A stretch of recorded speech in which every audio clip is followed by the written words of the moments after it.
Hello everyone, welcome back to my channel. So guys, इस lecture में हम लोग स्टार्ट करने जा रहे हैं क्वेश्चन नंबर 13। क्वेश्चन नंबर 13 भी बिल्कुल डिफरेंट है। ये थोड़े बहुत क्वेश्चन बचे हैं बस, 13, 14, 15। ये जो लास्ट के क्वेश्चन है सभी बिल्कुल डिफरेंट है और एग्जाम पॉइंट ऑफ व्यू से इंपॉर्टेंट भी है। बिल्कुल डिफरेंट लैंग्वेज है और अलग अलग पॉइंट कंसेप्ट इसमें यूज हो रहा है। तो अब देखते हैं क्वेश्चन नंबर 13 में कौन सा कंसेप्ट नया है जो कि यूज हुआ है।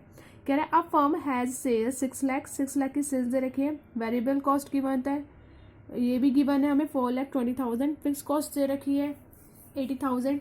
और उसके बाद कह रहा है कि it has an outstanding debenture of 4 lakh at the 10% rate of interest. तो 4 लाख के डिबेंचर है जिसपे 10% रेट ऑफ इंटरेस्ट है। What are the operating financial and combined leverage. आपको ऑपरेटिंग फाइनेंशियल कंबाइंड लिवरेज निकालना है। तो ये तो सिंपल सा ही है, कुछ भी नहीं है अभी तो नया। आगे पढ़ते हैं, आगे कुछ क्या पता नया बोल रहा हूँ।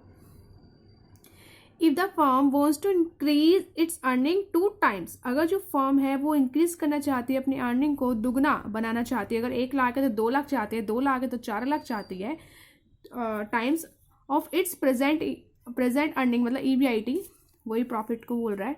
How much of a firm of a rise in sales would be needed on the percentage basis. तो कितना हमें सेल बढ़ाने की जरूरत है, परसेंटेज बेसिस पे आपको सेल बताना है। ठीक है, कि कितना हमें बढ़ाना चाहिए। तो यहाँ पे हमें क्या करना है, एक तरीके से पहले तो हम वही सेम अपना जैसे करते आए हैं वैसे करेंगे, लिवरेजेस निकालेंगे। उसके बाद देखते हैं कि हम कैसे बता सकते हैं कि हम सेल को कितना बढ़ाना चाहिए कि जिससे हमारा जो EBIT है डबल हो जाएगा। तो जैसे हम अभी तक क्वेश्चन करते आए हैं वैसे ही हमें इस क्वेश्चन को शुरू करना है। सेम यहाँ पे लिखेंगे इनकम स्टेटमेंट, इस तरीके से हम लिखेंगे। इसके बाद हम शुरू करेंगे क्वेश्चन को वैसे ही जैसे अभी तक हमने करा है। सेल्स कितना है हमें यहाँ पे गिवन है 6 लाख का, लिख देंगे डायरेक्ट। लेस करेंगे, उसमें से हमें क्या माइनस करना है होता है, पहले वेरिएबल कॉस्ट घटानी होती है, वो भी हमें डायरेक्ट गिवन है 4,20,000, उसको भी हम लिख देंगे। और माइनस करेंगे, ये कितना आएगा 1,80,000, माइनस कर दिया। अब ये क्या कहलाएगा हमारा कंट्रीब्यूशन। इसके बाद हम क्या करेंगे, लेस करेंगे फिक्स्ड कॉस्ट को। फिक्स्ड कॉस्ट माइनस करिए, फिक्स्ड कॉस्ट। और ये फिक्स्ड कॉस्ट कितनी है हमारे पास में 80,000 है, बुक में गिवन है। ये कितना आ गया 1 लाख। अब जो ये 1 लाख आया यही हमारा कहलाता है EBIT। तो ये जो 1 लाख आया है इसे जो कंपनी चाहती है 2 लाख बनाना चाहती है, ठीक है। तो उसके लिए उसे कितनी सेल बढ़ानी, कितनी परसेंटेज बढ़ानी पड़ेगी सेल्स की, वो आपको यहाँ पे बताना है कि कितनी परसेंटेज सेल जो है इंक्रीज होगा। तो सबसे पहले हम अभी आगे करते हैं। यहाँ पे हमें इंटरेस्ट भी गिवन है, लेस करेंगे इंटरेस्ट हमें यहाँ पे कितना गिवन था, कह रहा था कि 4 लाख के हैं उनके डिबेंचर, 10% रेट ऑफ इंटरेस्ट है। तो 4 लाख के डिबेंचर 10% रेट ऑफ इंटरेस्ट कितना आएगा 40,000। ये कितना आएगा माइनस करके 60,000। इसको हम बोलते हैं EBT, earning before tax. Tax तो दे नहीं रखा था, अगर टैक्स होता तो फिर ये EAT बन जाता, टैक्स माइनस होके। तो ये बस इतना ही रहेगा, ठीक है। अब हम निकालते हैं सबसे पहले जो हमसे कह रहा था, ऑपरेटिंग लिवरेज, फाइनेंशियल और कंबाइंड लिवरेज। तो अब निकालते हैं ऑपरेटिंग लिवरेज। ऑपरेटिंग लिवरेज निकालने का फॉर्मूला वही होता है कंट्रीब्यूशन डिवाइडेड बाय EBIT। तो इसे सॉल्व करो।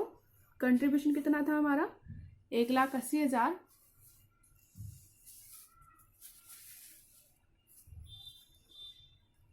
EBIT कितना निकाला अभी हमने 1 लाख। इसको अगर आप सॉल्व करोगे तो ये कितना आएगा हमारा 1.8। देखो ये कितना आया 1.8, ठीक है। अब इसके लिए पॉइंट लिखेंगे, मैं अभी आपको बताऊंगी। पहले फाइनेंशियल लिवरेज जो कंबाइंड भी निकाल लेते हैं। फाइनेंशियल लिवरेज कैसे निकलता है, EBIT अपॉन में EBT। तो वैल्यू आपको मिली गई है, सब पुट कर दो।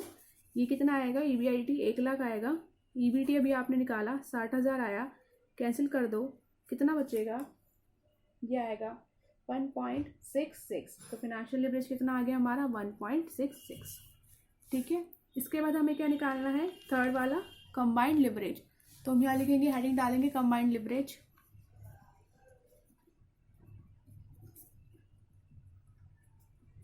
इन दोनों को मल्टीप्लाई कर सकते हैं हम, तो मैं यहाँ पे मल्टीप्लाई कर रही हूँ इनकी दोनों की।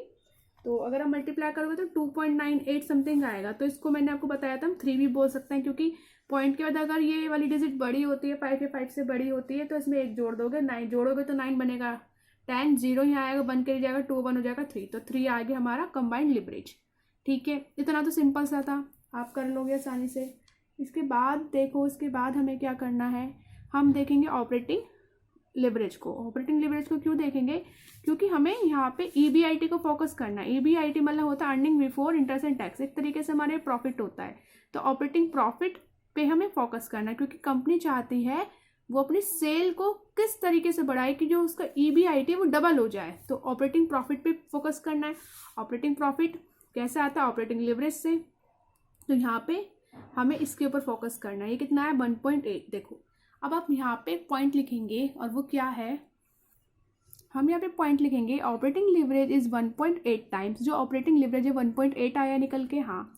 दिस मीन्स, इसका मतलब है that if the sale increases by 100%, अगर सेल पूरी 100% बढ़ती है तो operating profit will rise by 180। वो 180 हो जाएगा। 180 क्यों होगा, अगर ये 1.8 है, 100% बढ़ेगी तो उसकी मल्टीप्लाई करोगे तो 180 आ जाएगा। 1.8 मल्टीप्लाई 100 कितना आएगा, 180।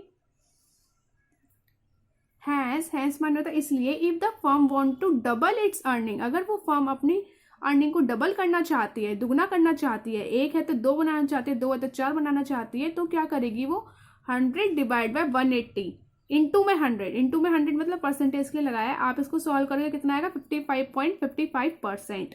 ठीक है, तो ये हमसे पूछ रहा था कि वो परसेंटेज कितना बढ़ाए सेल में, जिससे कि पता चल जाए कि उसका EBIT जो है वो डबल हो जाए। तो 55.5% बढ़ना चाहिए, जिससे उसकी सेल बढ़नी चाहिए 55.55 और उसका EBIT डबल आ जाएगा। आपको ये समझ आया कि हमें यहाँ पे क्या करना है। यहाँ पे हमें जो ऑपरेटिंग लिवरेज निकला है उसके ऊपर फोकस करना है। उस पर फोकस क्यों करना है, क्योंकि ऑपरेटिंग लिवरेज जो है वो ऑपरेटिंग प्रॉफिट से निकलता है। ऑपरेटिंग प्रॉफिट ही हमारा EBIT होता है, और उसे फर्म डबल बनाना चाहती है, इसलिए फोकस करना है। अब हम ये एज्यूम करना है कि जो भी आ रहा है निकल के, चाहे वो 5, 2, 3, 1 कुछ भी आए, वो जो 100% सेल का आ रहा है, क्योंकि सेल अभी पूरी तरीके से हो रही है। 100% सेल आता है, देखो हम ऐसे तो मानते हैं कि 100% सेल हो रही है हमारी, 20% बनाना चाहते हैं, तो यानी कि 120 करना चाहते हैं, 100 निकालते थे, वो 100 होता था करंट वाला, 20% बढ़ाकर लिखते थे, 120 बन जाता था, ऐसे करते थे ना। तो अभी हमने माना है कि 1.8 आ रहा है, कब, जब हमारी 100% सेल है। अगर प्रॉफिट बढ़ना चाहिए तो कितना बढ़ेगा, 180 मल्टीप्लाई कर दिया। ठीक है, तो यहाँ पे हम कितना परसेंटेज बढ़ाएं सेल को, 100 डिवाइड बाय 180, मतलब 100 डिवाइड बाय 120, ऐसे इस तरीके से करेंगे। परसेंटेज निकालना है भाई। परसेंटेज कैसे निकालते हैं हम, जो करंट है डिवाइडेड बाय जो इंक्रीज्ड वाला इंटू में 100, तो वही हमने करा है। यहाँ पे कितना आ गया, 55.55। ठीक है, तो ये तो आपको मिल गया कि कितना बढ़ना चाहिए। तो यहीं पे जाता है हमारा क्वेश्चन खत्म। लेकिन मैं भी आपको करके दिखाती हूँ, कंफर्म करके दिखाती हूँ कि अगर आप सेल 55.55% से बढ़ाते हो तो क्या सही में EBIT आपका डबल आता है। मतलब यहाँ पे अगर आप देखो सेल 6 लाख है, अब आप इसे बढ़ाओगे 55.55% से, वेरिएबल कॉस्ट भी बढ़े जाएगा, उसके हिसाब से कंट्रीब्यूशन आएगा, फिक्स्ड कॉस्ट घटाओगे, EBIT जो आएगा वो क्या सही में डबल आ भी रहा है या नहीं आ रहा। हम इस चीज को कंफर्म भी कर सकते हैं। ठीक है, तो आओ पहले हम कंफर्म करते हैं इस चीज को कि आ रहा है या नहीं आ रहा। बाकी क्वेश्चन हमारा पूरा हो गया। क्वेश्चन में जो जो हमसे कहा था हमने निकाला, ऑपरेटिंग, फाइनेंशियल, कंबाइंड तीनों लिवरेज निकाले, परसेंटेज ही बताया कि कितना सेल में बढ़ना चाहिए। ठीक है, अब हम इसे कंफर्म करने की कोशिश करते हैं कि EBIT डबल आ रहा है या नहीं आ रहा। तो आप कंफर्म करते हैं अब इसे हम। तो कंफर्म करने के लिए सेम क्वेश्चन हमें इस तरीके से दोबारा करना है, केवल EBIT तक, जिसमें हमारा ये जो अमाउंट है डबल होकर आएगा। तो सेम ऐसे शुरू करते हैं। सबसे पहले सेल्स हमें 6 लाख गिवन थी, तो यहाँ पे जो सेल्स लिखेंगे मैं इसको यहाँ कर रही हूँ। ठीक है, तो यहाँ पे सेल्स हमें गिवन थी 6 लाख, इसका 6 लाख का 55.55% बढ़ा दो। यहाँ पे 6 लाख गिवन है, इसका 55.55% कितना आएगा, ये कितना आएगा, ये आएगा, मैं यहाँ लिख देती हूँ,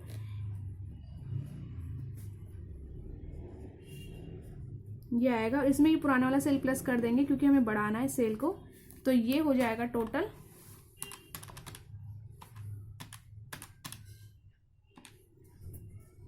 9,33,300। ठीक है, इस तरीके से मैंने यहाँ हेडिंग डाल दी। कंफर्मेशन कर रहे हैं हम, ये क्वेश्चन 13 ही है। और साथ में मैंने यहाँ लिख दिया लेस करेंगे वेरिएबल कॉस्ट। अब देखो वेरिएबल कॉस्ट की यहाँ पे पर यूनिट तो बता नहीं रखा था बुक में, लेकिन अगर आप ध्यान से देखो तो ये जो वेरिएबल कॉस्ट है ये 70% है सेल का। 6 7 से 42 है ना, तो तभी तो आया 4,20,000।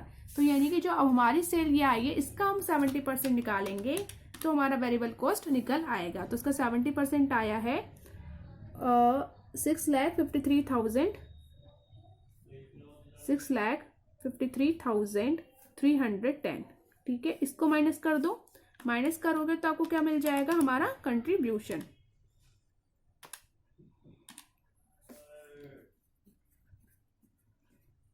यहाँ पे हेडिंग डालेंगे कंट्रीब्यूशन क्योंकि ये कंट्रीब्यूशन है। अब हम माइनस करेंगे फिक्स्ड कॉस्ट। फिक्स्ड कॉस्ट तो हमेशा फिक्स ही रहती है, ये तो आपको पता ही है। तो यहाँ पे क्या आएगा, यहाँ पे जो फिक्स्ड कॉस्ट आएगी वो भी यही सेम आएगी। और ये फिक्स्ड कॉस्ट कितनी है, 80,000 है। तो यहाँ पे देखो ये हो रहा है, चलो मैं यहाँ लिख देती हूँ 80,000 लिखती हूँ। ठीक है, अब 80,000 आप माइनस कर दो तो देखो कितना आ रहा है, ये आएगा 199। पूरा आपको लग रहा है 2 लाख बन ही रहा है, बस 10 रुपीज़ लगभग कम है। तो ये यहाँ पे हो रहा है। ठीक है, ये देखो ये इस तरीके से आ जाएगा। ठीक है, अगर आप इसमें 10 और प्लस कर दोगे तो पूरा 2 लाख ही बन जाएगा, ये डबल ही हो जाएगा बिल्कुल। तो कौन से स्टेटस पे डबल जा रहा था, ये 55.55% पे अगर आप सेल डबल करते हो तो EBIT हमारा दुगना हो रहा था। वो हमसे यही पूछ रहा था कि जो EBIT वो डबल किस रेंज पे होएगा, कितना परसेंटेज हम सेल में बढ़ाए। समझ आ गया। तो ये था क्वेश्चन नंबर 13, इसको मैंने डिटेल में करा है हम लोगों ने। तो आज के लेक्चर में बस इतना। अब हम मिलेंगे नेक्स्ट लेक्चर में एक नए क्वेश्चन के साथ। तब तक के लिए bye bye, take care and stay connected.